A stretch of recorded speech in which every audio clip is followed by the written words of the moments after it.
Honey, I'm home. Back here, sweetie. How was it? Worst weather I've ever seen. You should put some coffee on. It'll warm you up.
Hey, handsome.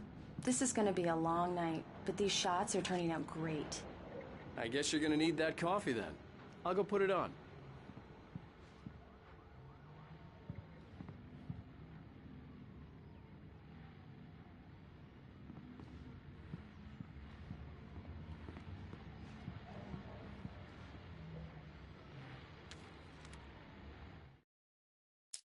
It's true what they say about the fall and the sudden stop at the end. I'd lain here in the snow while the lurid chain of scenes that had led me here kept playing in my head. A rerun of my own private snuff movie. A memory of my corpse. Alone at my own wake. Thinking in metaphors again. The femme fatale was gone. Only a sour taste remained of the kiss that killed me.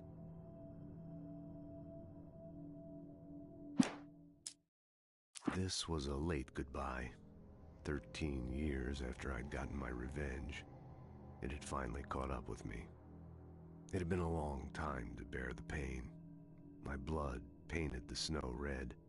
A gruesome slushy dissolved all the scattered painkillers and leisurely dripped down to the sewer, mingling with the bile of the city, becoming one with it. I can see them now. My wife and my baby. Honey, I'm home.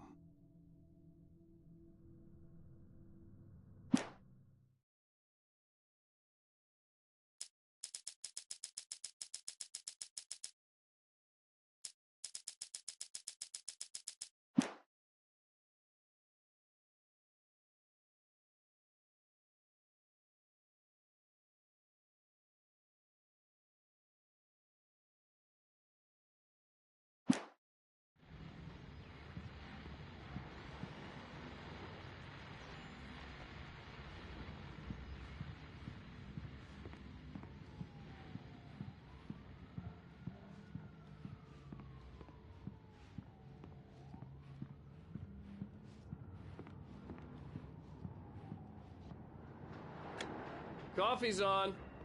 Great, thanks. I'll need it if I'm gonna finish this by tomorrow. Oh, hey, I just finished those cover mock-ups. They're on your desk. Tell me what you think. No kidding. I didn't think you'd get them done this quickly. On occasion, I can perform all sorts of miracles, my dear. Oh, really? Well, you seemed to think so last night.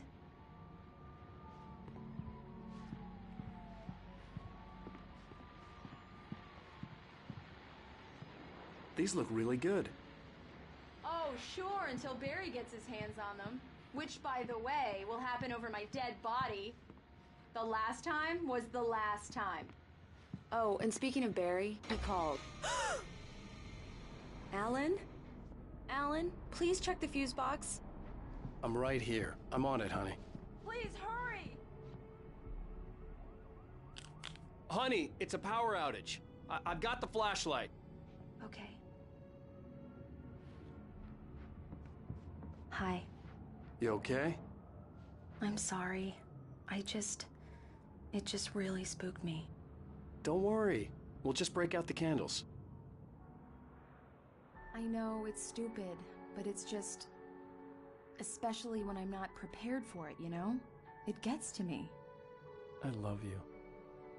Tell me a story, writer. Okay. I used to have these nightmares when I was a kid. The dark really spooked me, too. When it got really bad, my mom gave me this old light switch. She called it the clicker. The clicker, huh? Yeah. If I ever got scared of the dark, I could just flip the switch and a magic light would scare the monsters away. Oh, sure. Here it is. Alan. Maybe it'll help you, too. Yeah, nice story, writer boy. You made that up right now, didn't you? No. Seriously. I love you, even if you are a liar. Thanks for this.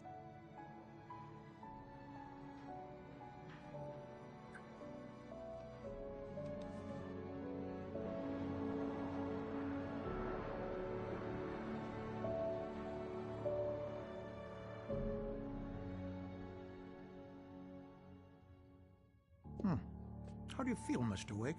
Any nausea, disorientation, anything like that? Mr. Wake, how are you feeling? I'm okay. My head's fine. I had to lie about my headache and memory loss. He'd send me to a hospital for tests. I couldn't leave without Alice. Very well. I don't think you have a concussion, but you've obviously been through quite a shock. You should take it easy for a couple of days. Thanks. Well then, Mr. Wake, we're done here. If the pain gets any worse or you experience any other symptoms, you should come see me. I'll let you get on with it then. Sarah, Sheriff Breaker, is waiting for you. She's very good at her job. I'm sure she can locate your wife in no time. Doc Nelson was the image of a small-town doctor. Sheriff Breaker had called him to the station to take a look at the cut in my head.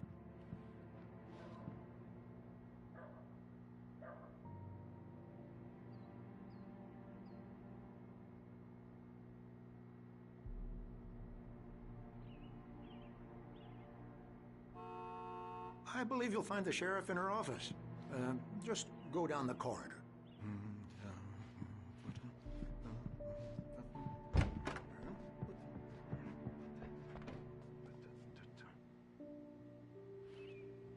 Thank you for testing the lights, Miss Weaver.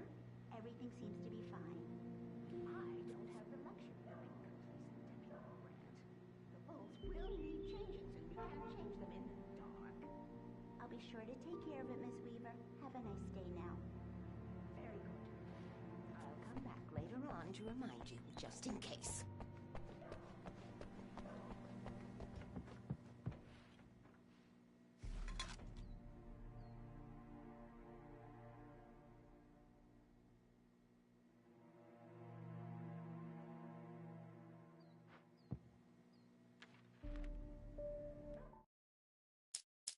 Alice looked through the viewfinder, lining up the shot.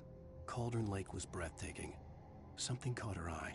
A figure standing in the shadows behind the cabin, like a thin woman in a black dress. She lowered the camera and looked again. No one there. Just a collection of bushes that looked vaguely human-shaped. She shook her head and laughed.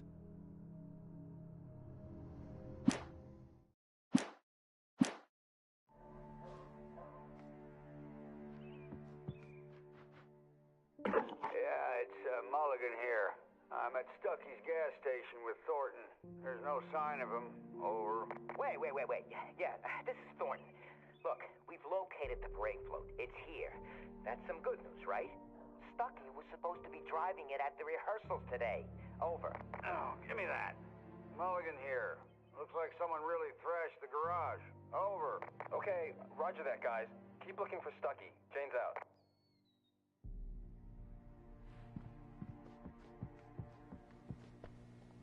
Mr. Wake, the sheriff is waiting for you in her office down the corridor. That was Cynthia Weaver. I guess you can call her the town eccentric. She used to be the editor of the local newspaper, but she's focused on, other things these days. She'd fit right in where I come from. As you can see, she's a little obsessed with maintaining the light bulbs of the whole town, refuses to step on shadows, things like that. Back in her day, she wrote about all sorts of weird things in the paper. Bright Falls has a colorful history. Of course, what small town hasn't?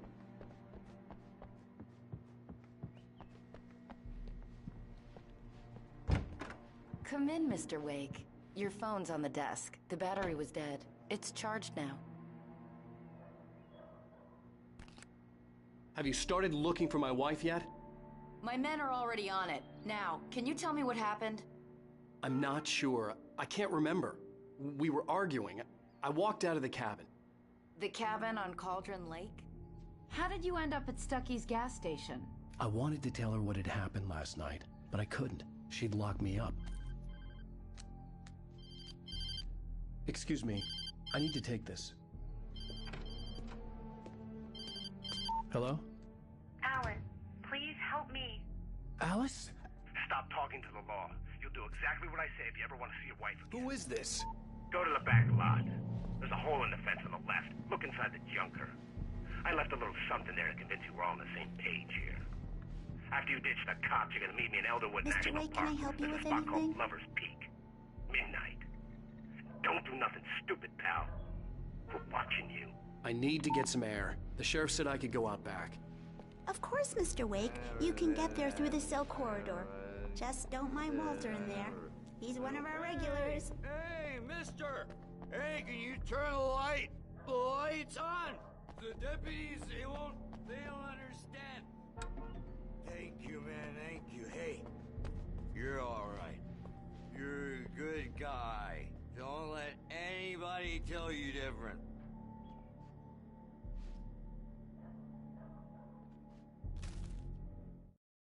In spite of its human mask, to describe the dark presence as intelligent would have implied human qualities on something decidedly inhuman.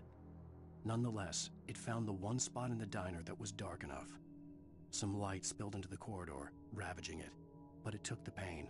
Horrible as it was, the writer would soon fix that. He would be coming to the one place where it still had power.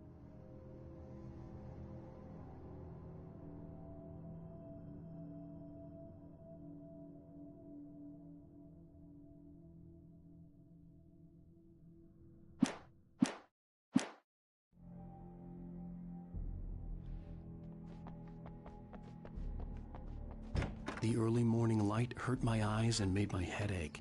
The man on the phone had said, "Go through the fence on the left."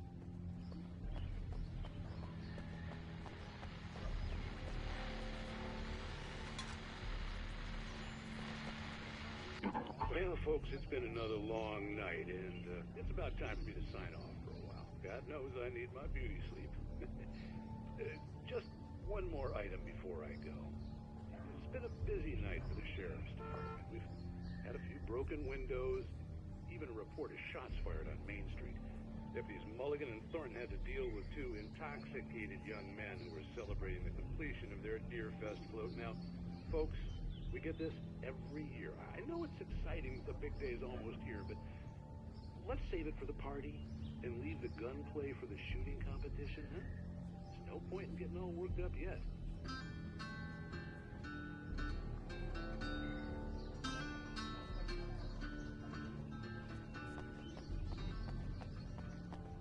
The caller had told me to find a hole in the fence behind the police station. There was something for me in an abandoned car.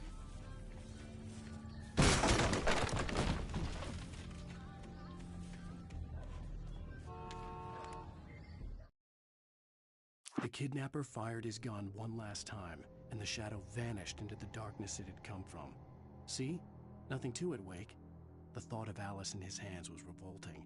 We stood on the wooden platform of Lover's Peak, the waterfall on the mountain behind us, the lights of the radio mast blinking red in the heights above.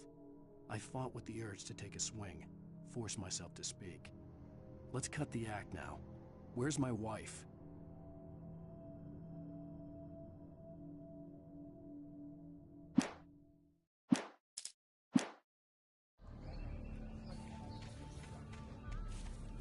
Alice's driver's license had been placed on the front seat. The caller meant business. Barry? Ow! Ow! Thank God! Where the hell have you been? I've been trying to reach you for a week, you and Alice. Oh, I've been worried sick. I flew out yesterday. I'm here in Bright Falls. Barry, listen to me. I'm at the sheriff's station. Come and get me. I can't talk now. Al, what the hell is going on? I had to get the sheriff to let me go. I needed to get to Elderwood National Park to meet Alice's kidnappers.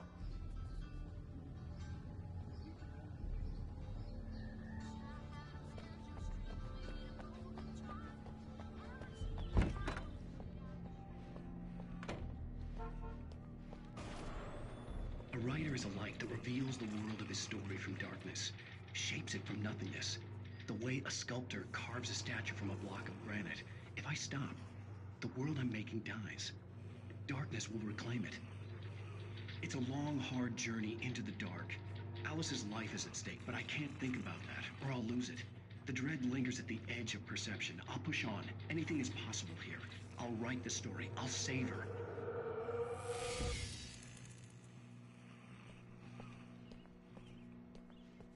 Marvelous, Sarah.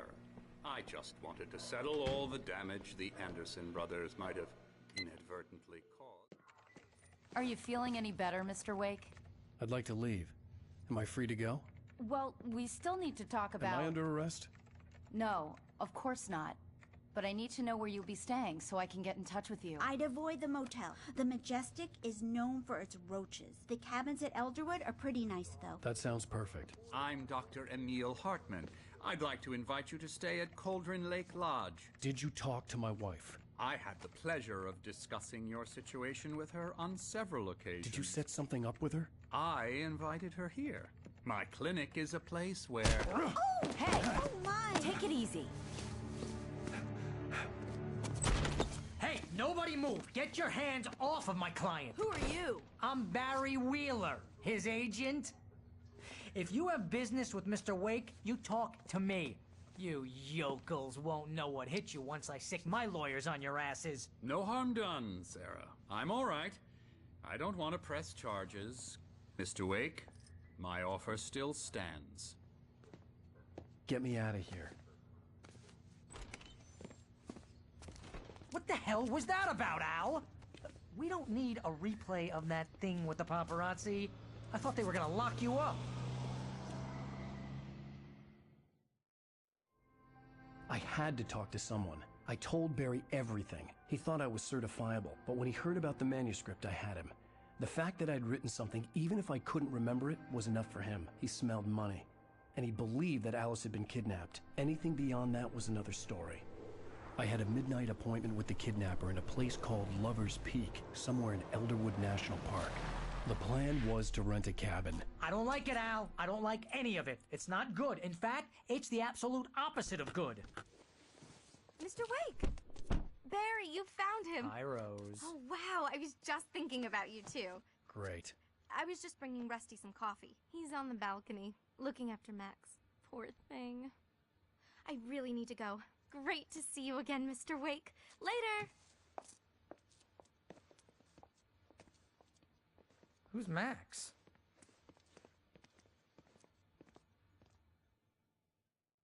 What an airhead. Jeez, Mr. Takes a swing at everybody. This is not her fault. She's a very nice girl and, more importantly, a fan.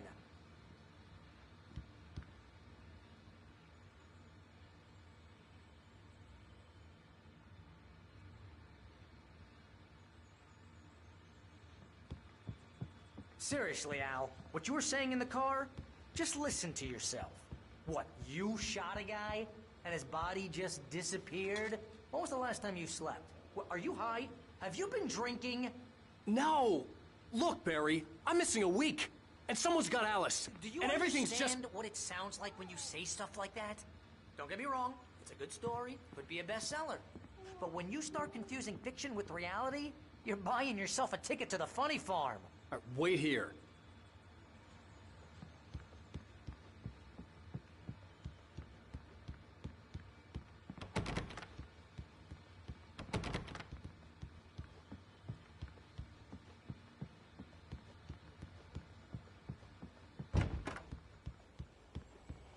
Easy there, boy. I'm almost done. Hey, Rusty, right? You rent cabins. Oh, Mr. Wake. I'd shake your hand, but mine are kind of full here. Actually, I'm sorry about this. Would you mind grabbing the registration form from the desk? It's just across from Bucktooth Charlie. Okay, sure. What happened? Crazy poachers. Max here got his foot caught in a trap. They're illegal to use here. Hell, you're not supposed to hunt within the park at all. But that doesn't stop some lowlifes. Well, at least Max is gonna be okay. He got lucky. Max is still groggy from the shot I gave him, and I'd rather not leave him alone just yet. The form's on the desk across from the mammoth skeleton.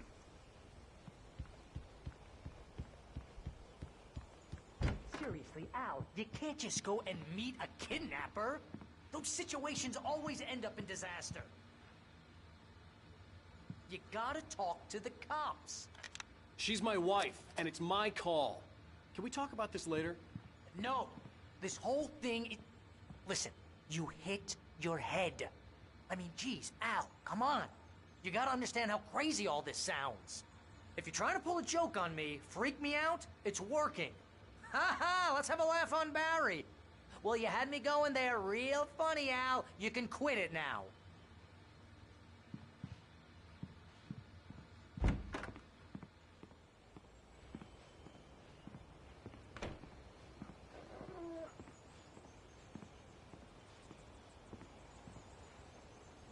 I think this is the form you wanted. And here are the keys. Okay, you're all set, Mr. Wake. Glad to have you staying here. Thanks. Can you tell me how to get to Lover's Peak? Oh, sure. It's at the end of the nature trail. Just follow the paths, you'll get to it eventually. It's an easy walk. Nice spot, too. If you have any trouble finding it, just keep your eyes on the radio mast. It's right below that.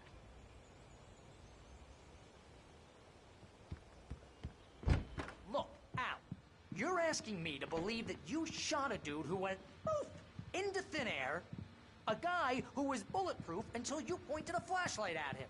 You hear that from people who end up spending time in padded rooms, strapped to their beds, wearing white shirts with too long tangled up sleeves, and eating a healthy diet of pills. Al.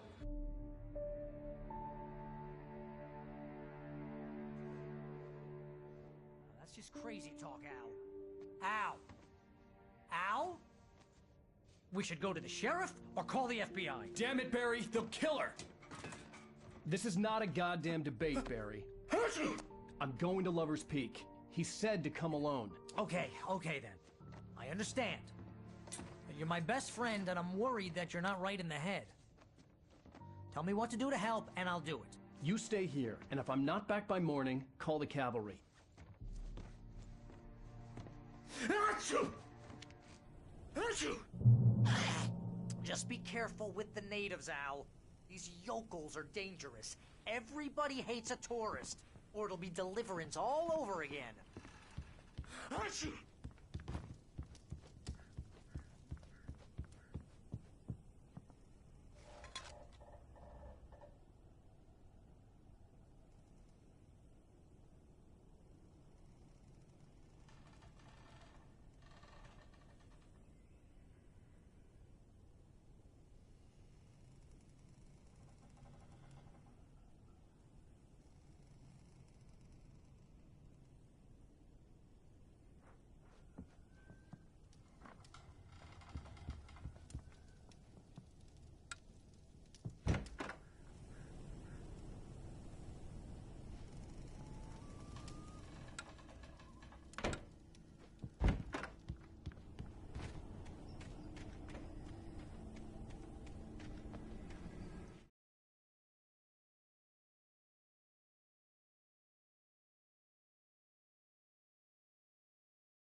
Barry had never gotten along with Alice, but he knew Alan loved her with an almost frightening intensity. And now something had happened to Alice. And here was Al armed with a gun and saying things people got put in padded cells for. It was as if his friend had experienced a massive psychotic episode and was now totally disconnected from reality. It scared the shit out of Barry.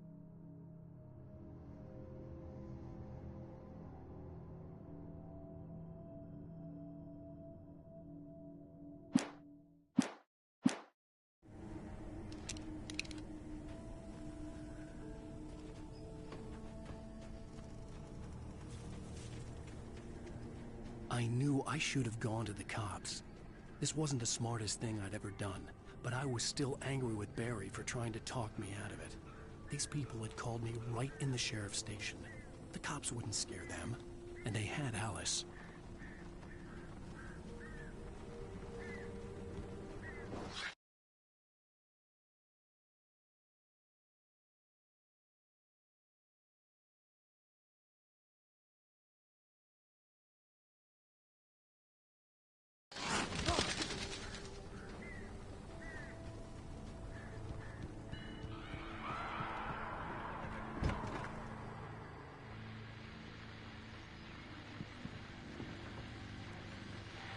Welcome back to the show, folks. As promised, our very own Dr. Nelson has just parked his rear end in the studio. Doc, what's your Deerfest plan like? My plan? You make it sound a lot more organized than I ever seem to manage.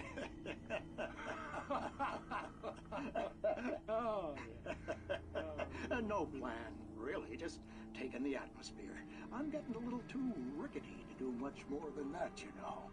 Oh, tell me about it. No sack race for us older gentlemen, huh? Yes, exactly, Pat. But I'm going to check out the parade, of course.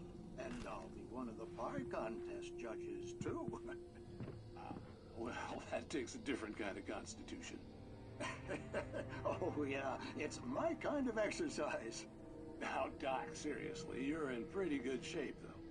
You're the outdoors type. I know for a fact you're an avid fisherman. That's right. Matter of fact, just caught a heck of a largemouth bass early this morning. But you're not taking part in the fishing contest? No, not this year. See, Pat, I'm just not that competitive anymore. Now I just like to take my time and enjoy the peace of it. It's no fun if I need to worry about what I'm catching, you know? Well, considering your track record, the participants are probably pretty happy you feel that way. Well, Pat, that's kind of you to say.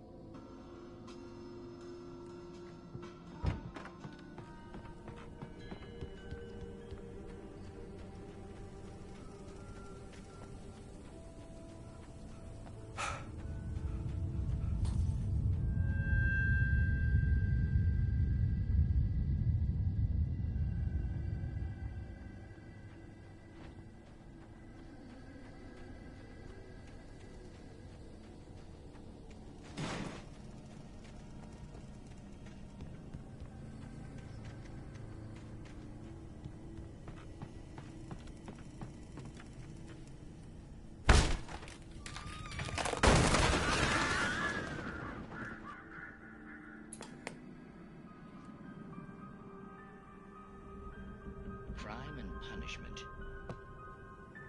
The cancer and cure of civilization. But some crimes are impossible to punish, especially in Night Springs.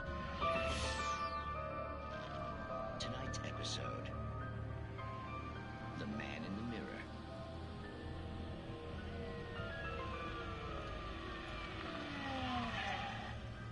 He's inside, Agent. He's a weird one. So, you're confessing to killing that guy, huh? Why? And it's coming? Yeah, but why would you do that? I mean, you're a nice guy. Normal. Took a kid to a soccer game. So how come at the game, you pick a guy and, quoting from the arresting officer's report here, assault the victim's head area repeatedly with the weapon of choice being a pair of bare fists? Wow, that sentence really flows, huh? Maybe you're not the literary type. Okay, so you mess him up. But why? Who was that guy? We couldn't ID him. Why would a guy like you do him like that? didn't like his face? Well, you must have hated it, because you really went to town there. I mean, there's no way to tell what he looked like. No ID on him either. That must be difficult. But then we ran the fingerprints. Got a match. Your prints. Identical. Huh, how about that? Your son said you were wearing a white shirt when you took him to the game. The white shirt is on the dead guy. It's plenty red now. You won't get away with this. Do you really think that's in any way relevant to me? I had plenty of time to talk to my boy before the cops arrived, you know? He won't stop screaming, am I right? You think he's ever gonna be okay? I left my mark.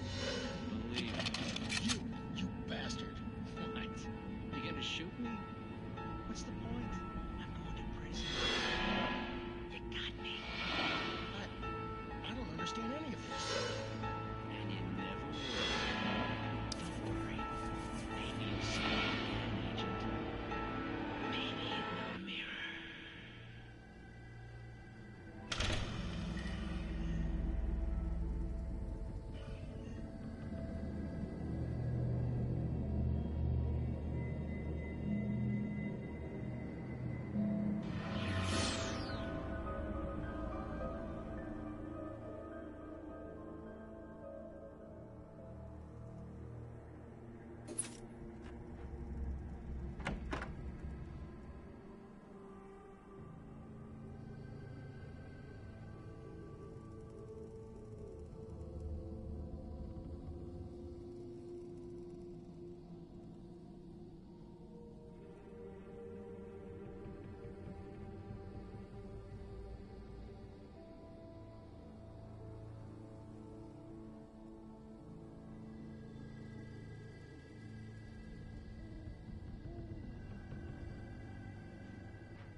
Rose knew that Rusty was in love with her, and she liked him too. She liked him a lot. He taught her to dance, and life had certainly taught her the value of a man who was gentle. He treated her well, made her smile, made her feel good. But Rusty wasn't the prince of her dreams, and that tended to underline the unbearable truth. She was no closer to that Hollywood magic than he was.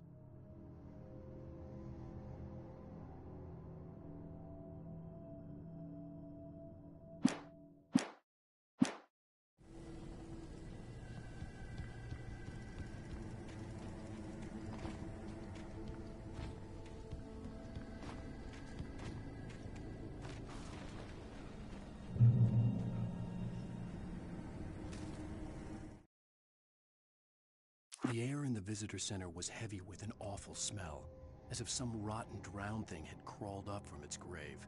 Rusty kept coughing blood. My eyes were drawn to the twisted shape of his broken leg. The attack had been vicious. Max whined in his cage. Rusty's eyes were wild with fear and terror. He gasped. "Mr. Wake, it happened just the way it was on that page."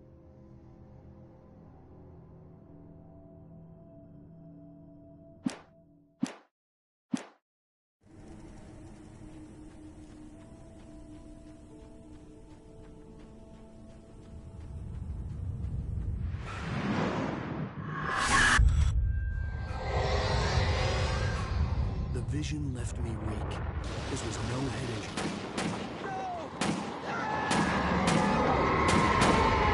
Rusty, damn. Rusty, hang on! Oh God! I'm coming! Please, help me!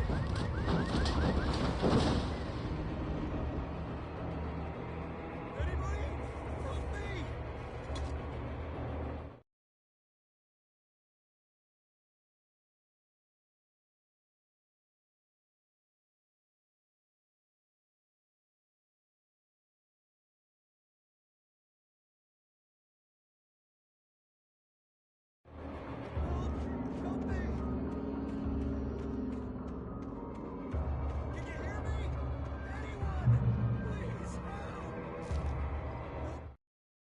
The visitor center was sturdy, but the impact turned the front of the building into splinters.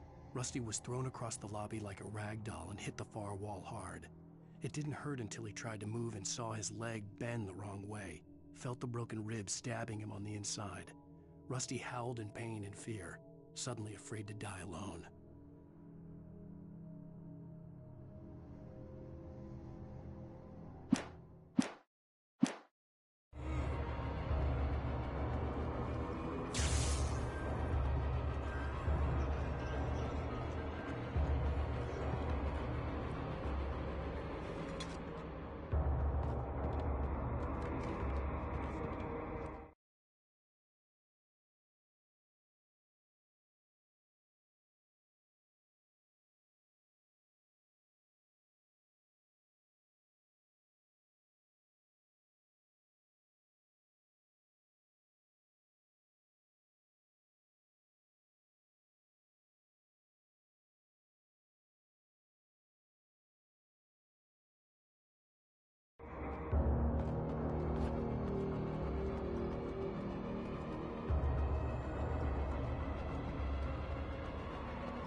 Hello? Back here! I'm back here! Hey, please help me! Mr. Wake? Oh, hell. It happened just the way it was on that page. I found. Came true. It knew. So dark. It'll come back for me. You must... The lights. In the office. I have the key. Okay, Rusty. Hang on. I'll be right back. Whatever did this couldn't be far. Rusty had found a page from the manuscript. It would help me understand what had happened. Shh. Good boy.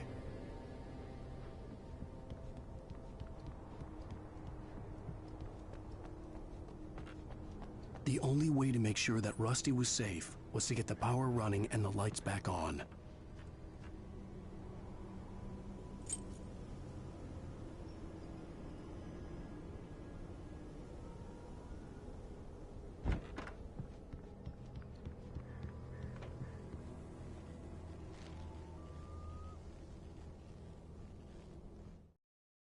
At the last instant, I changed direction and threw myself down.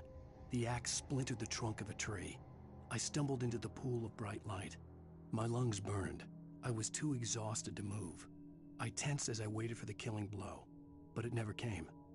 I raised my head. Nothing moved in the darkness beyond. For the moment, bathed in the cold light, I was safe.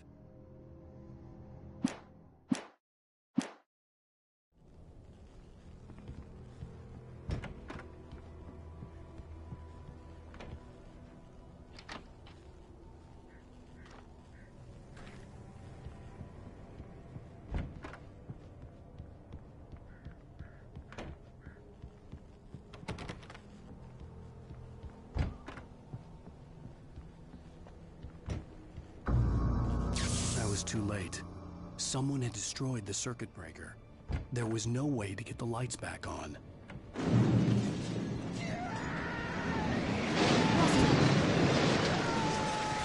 Rusty! The ground was covered with burning ashes.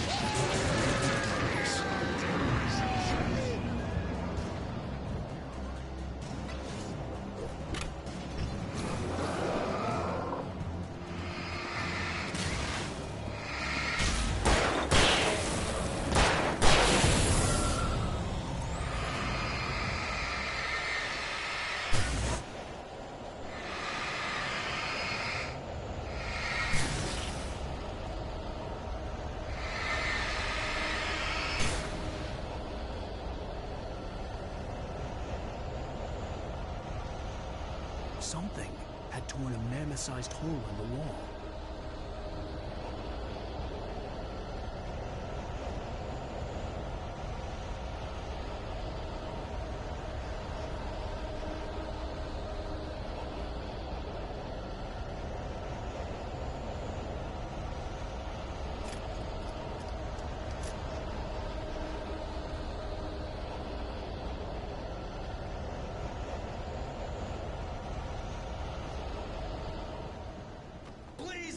don't feed the animals.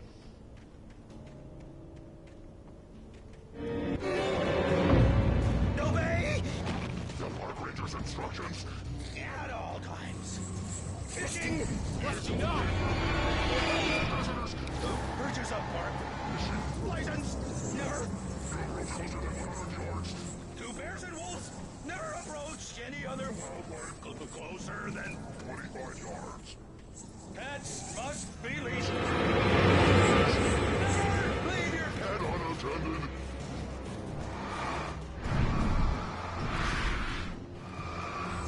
It is against the law to remove any natural objects or historical artifacts from the park grounds.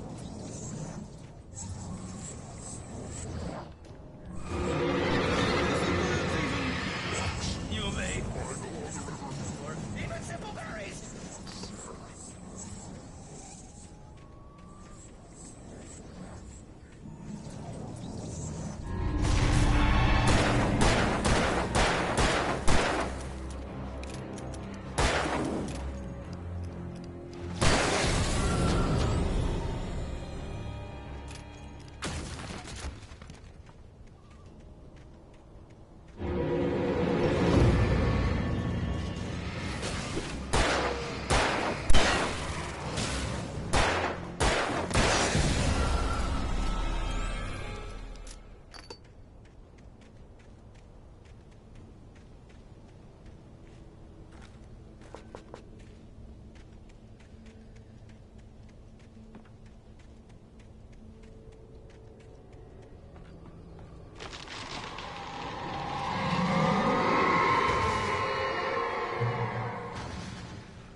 What the hell was that? I saw from the window. I saw something. Forget about it, Barry. It's just me going crazy. Oh, jeez. Oh, jeez. You're not crazy. I wish you were crazy, but you're not crazy. Ow, be careful. Stay in the cabin. Don't open the door for anyone. I mean it.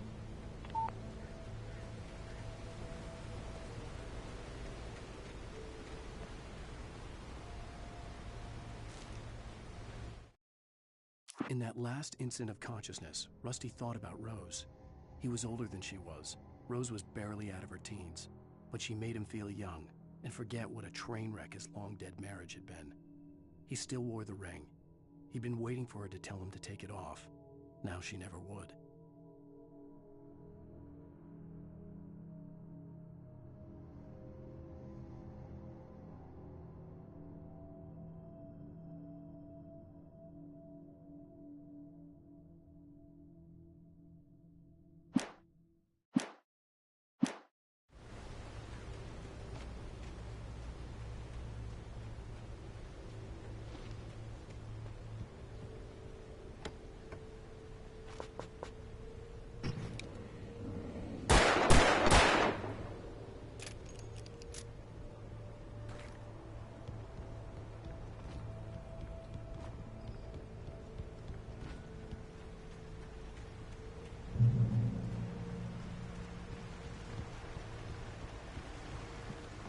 Lover's Peak was at the far end of the nature trail.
Nobody in Bright Falls seemed to know where Al was, but Rose, the waitress at the diner, had seen him. From what Barry could tell, Al pretty much fell off the face of the earth when he left the diner. Rose was just the kind of fan that Al hated, but she really tried to help. She was smart too, knew a lot about what was going on in the town, knew a lot about Al, even knew who Barry was. Barry liked her. That was no big surprise. When it came to women, Barry and Al rarely saw eye to eye.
I turned the corner, afraid of what the flashlight's beam might reveal.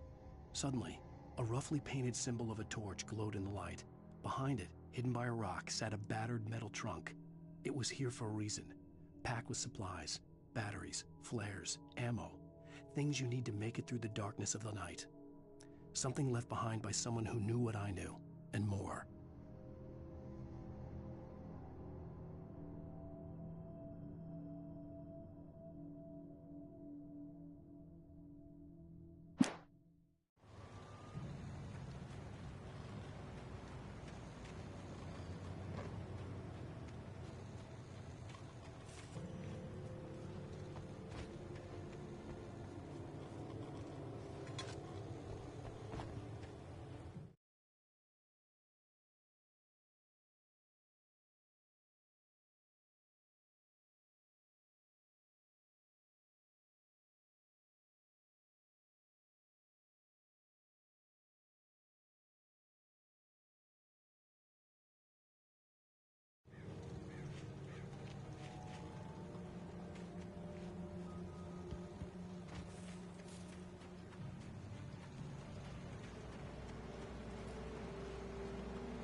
Agent Nightingale didn't want to be in Bright Falls. These little communities revolted him, and he didn't like the trees or the coffee.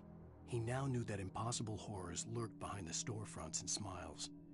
He desperately wanted to turn the car around and just drive until he passed out or ran out of road and booze. But he had a job to do. He had a rider to catch, at any cost.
Come on, we gotta get moving. More of them coming.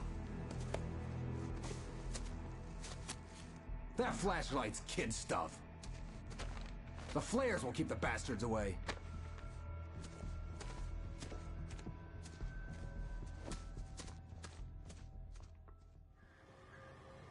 You can see them too? Hell, of course I see them. Come on, we gotta move. Why? Because that's the way the story goes. Yeah, but... Let's move! I lost my gun back there.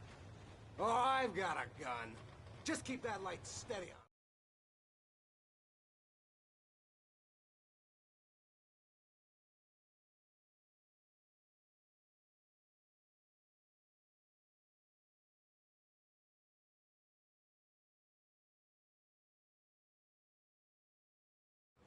It took a moment, but then I recognized him. He'd been on the ferry when I first arrived here with Alice. He knew my name. We were headed in the direction of Lover's Peak. There was no way this was a coincidence. He was the kidnapper. Come on, Wake! You better keep up!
Lover's Peak.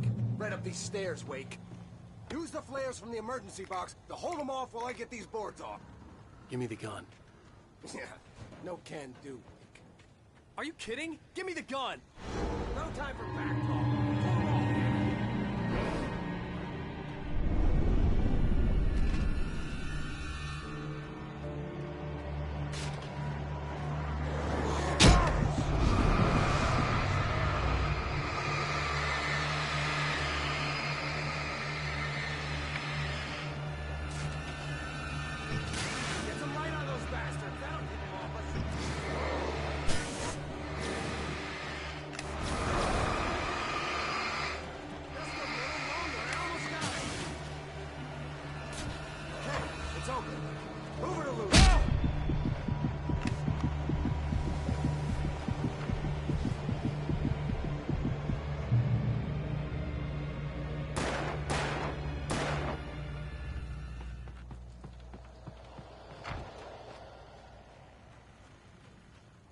get ready.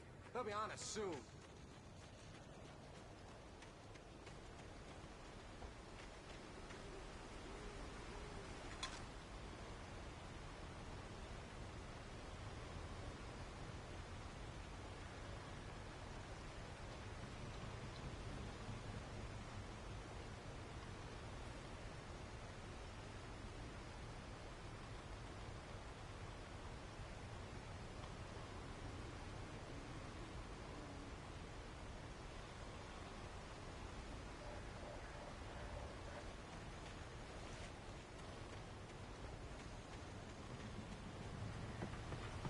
This is it, Wake. Last stand. There's more flares here. Get ready. We fight them as long as they keep coming. Give me the goddamn gun! They're coming! That's not how this goes. Get with the program, Wake.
Let's cut the act now.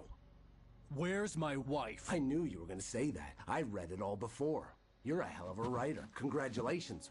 You're gonna bring about something glorious and terrible once we get you some proper editorial control. What the hell are you talking about? Where's Alice? I want the entire manuscript, or she's gonna suffer bad. You touch her and I'll...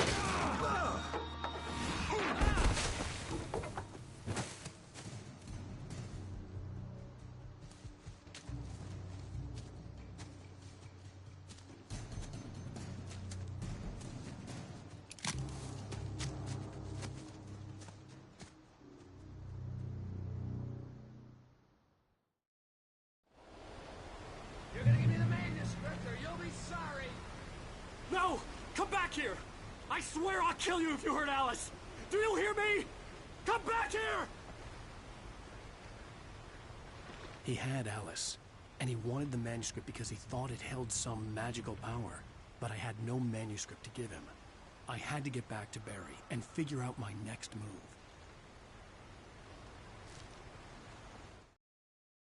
On more than one occasion, Alice had tried to explain to me how it felt to be afraid of the dark. To her, darkness wasn't simply the absence of light, but something more tangible than that. It was something you could touch and feel. Worse than that, it was something with a mind of its own, something malicious and malign. For her, things changed when they were wrapped in darkness. They turned into something else, something foreign, and nothing was safe or innocent anymore. I'd never really understood what she meant, until now.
Sarah didn't care about the legal threats Wake's agent had made.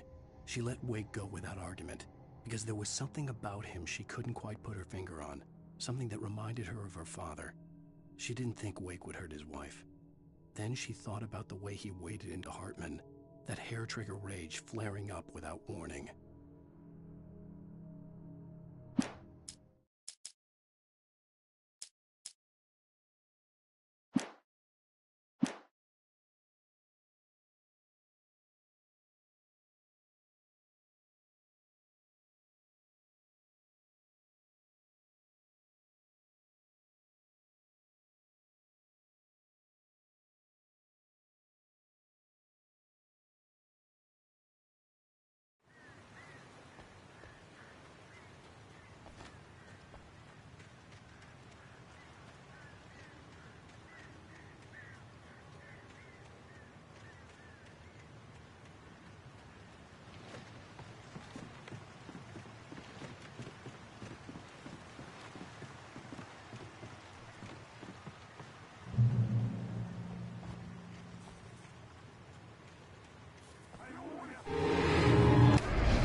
The night had been one desperate situation after another. I was exhausted, and my body felt as though it had been chewed up and spat out. The flashlight was heavy in my hand, and each pull of the trigger sent a painful shock up my arm. But I was finally out of the woods, and things were looking up. That's when I heard the chainsaw.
I had heard the plane fall. It made no sense. It was clear that it had just fallen here, but it was very old and obviously hadn't flown in decades. Looking at it sent a shiver down my spine.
logging site was a mess.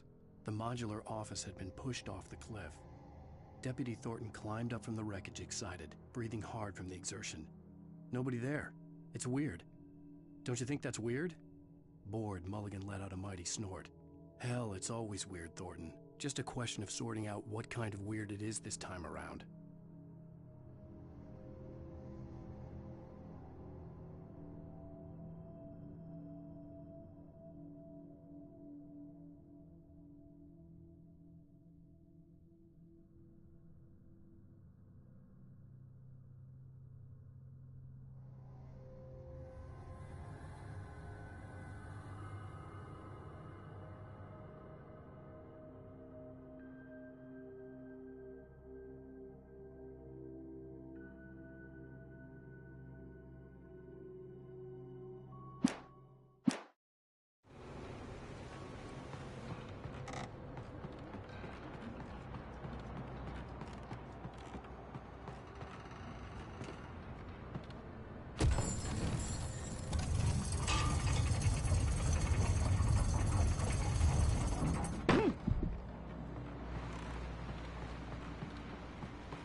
When Barry saw the darkness attack the visitor center, it made him a believer.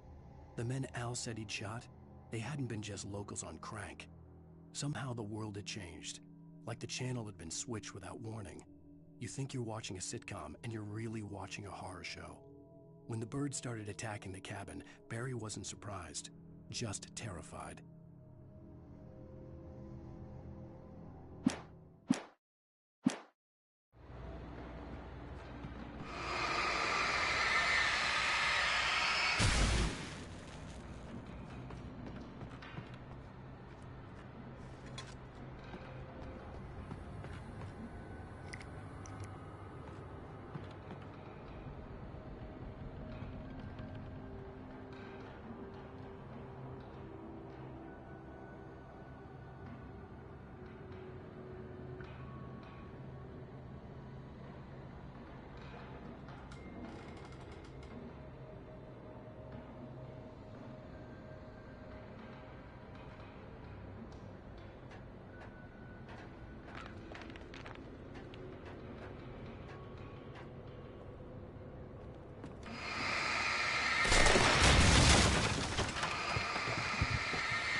Shadows stirred and the wind picked up as I ran through the forest.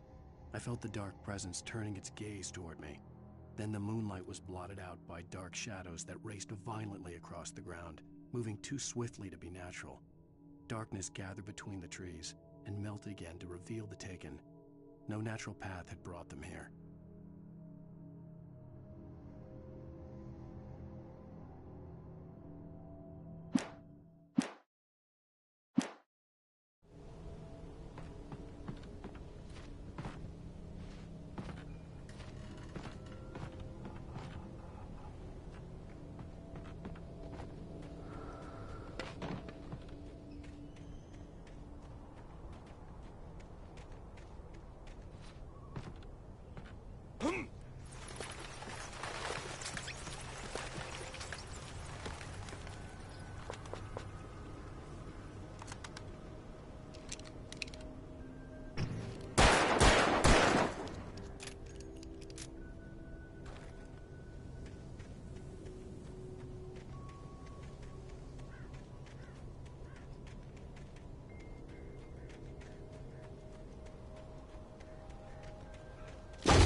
Hazardous occupation.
Barry?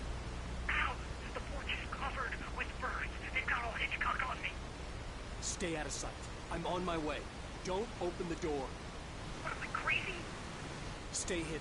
I'll be there soon. Just make sure you keep the lights on.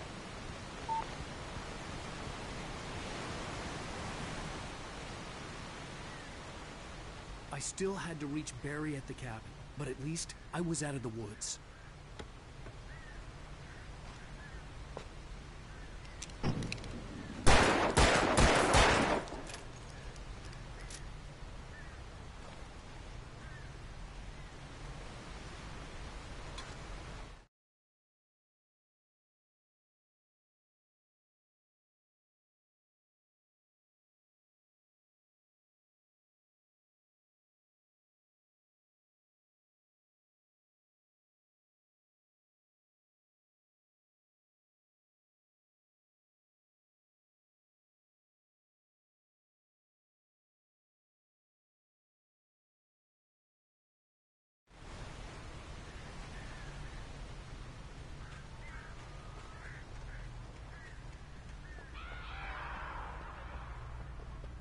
I'd have to get the car from the locked garage. It would get me back to Barry faster, and the headlights were a welcome bonus.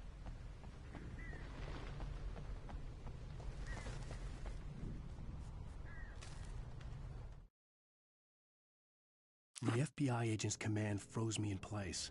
I considered surrender. It was all falling apart anyway. I could give in, let someone else deal with it, but it felt all wrong. Call it instinct, his posture, the way he held the gun. He was no friend. Shots ringing in my ears, I leaped for the hole in the fence and stumbled into the darkness beyond.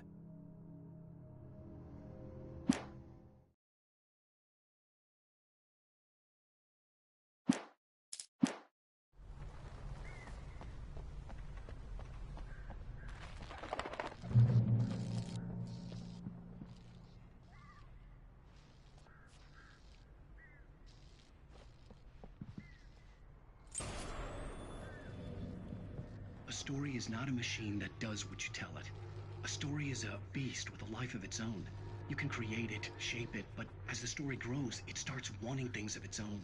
Change one thing and you set off a chain reaction of events that spreads through the whole thing.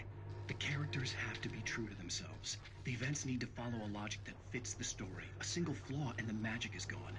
The story dies. Alice dies.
There was no misunderstanding.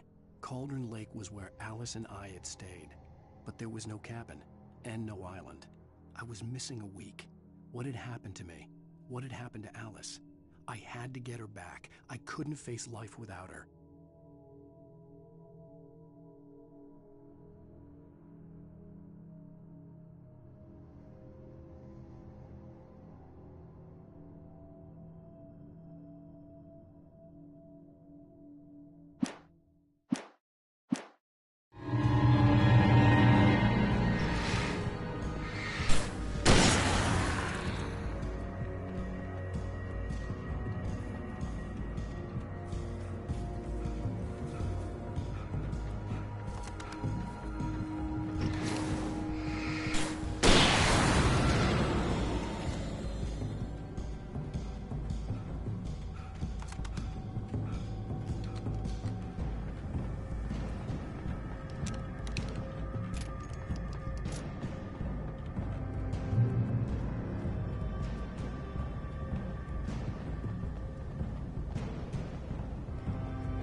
The flare gun was probably the best weapon I could imagine against the dark things I was facing.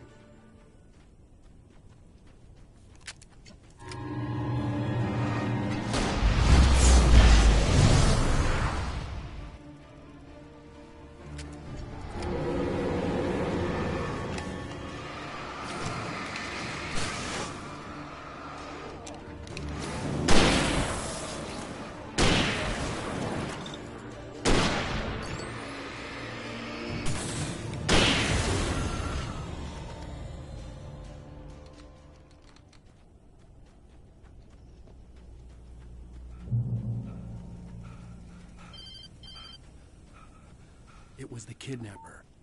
You son of a bitch! Where's my wife? Enough horseplay, Wake. You deliver the manuscript, and you can have your woman back. Simple as that. I don't... Listen. I'm gonna need time to finish it. I still need to write the ending. I need a week. Not done? I need a week. 2 days. The old Bright Falls coal mine is nearby. You can find it easy, city boy. The main building, there at noon. You bring the manuscript, you'll get your wife. If not, well, get me? Yes, I get you.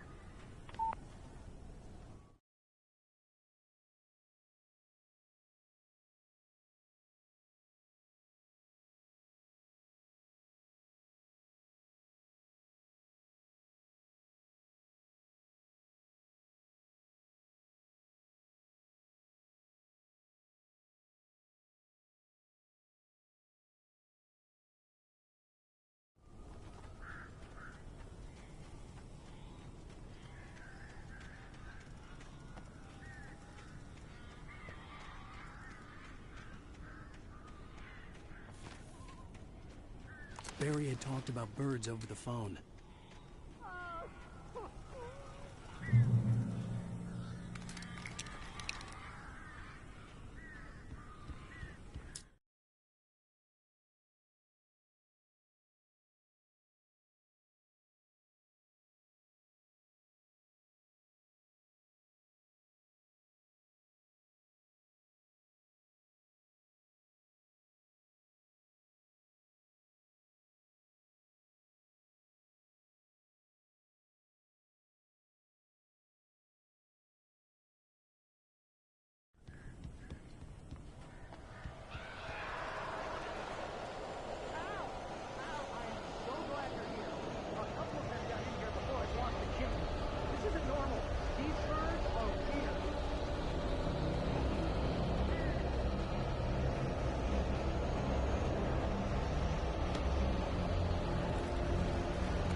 Open the door now.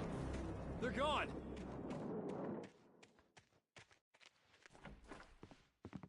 Hey, Al. I'm sorry for thinking you were having a psychotic episode, man.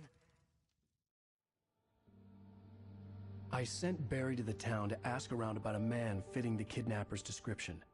He'd go through the archives of the local paper. Perhaps he could learn something. Anything about the island and the cabin that had disappeared. The man wanted a manuscript. I had to try to write him one to get Alice back.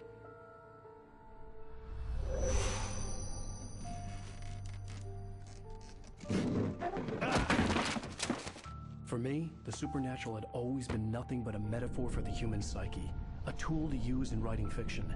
Now, it was happening for real, and I couldn't put a single word on paper.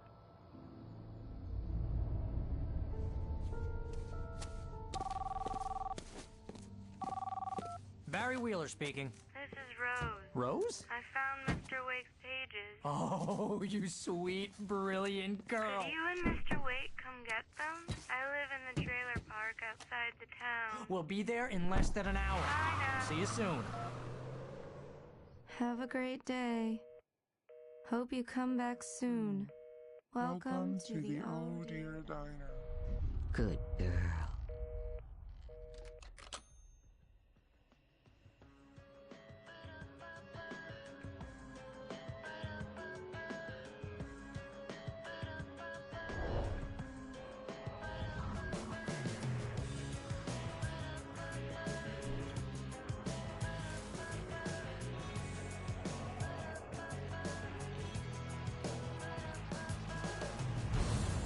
Come here. Pretty please, can you tell me where I am? You, won't you say something? I need to get my bearings. Previously on Alan Wake, Alice has been kidnapped. Alan, please help me. Alice? You'll do exactly what I say if you ever want to see your wife again. I can't tell anyone except my agent Barry. Damn it, Barry, they'll kill her. You're my best friend, and I'm worried that you're not right in the head. The ransom is a manuscript I supposedly wrote that's coming true before my eyes. It happened just the way it was on that page. So dark. I have found only a few scattered pages. I want the entire manuscript. The deadline is in 2 days. I found Mr. Wake's pages. Good girl. How the hell did she get her hands on the manuscript anyway? I don't know. She's resourceful. I told you you were too hard on her.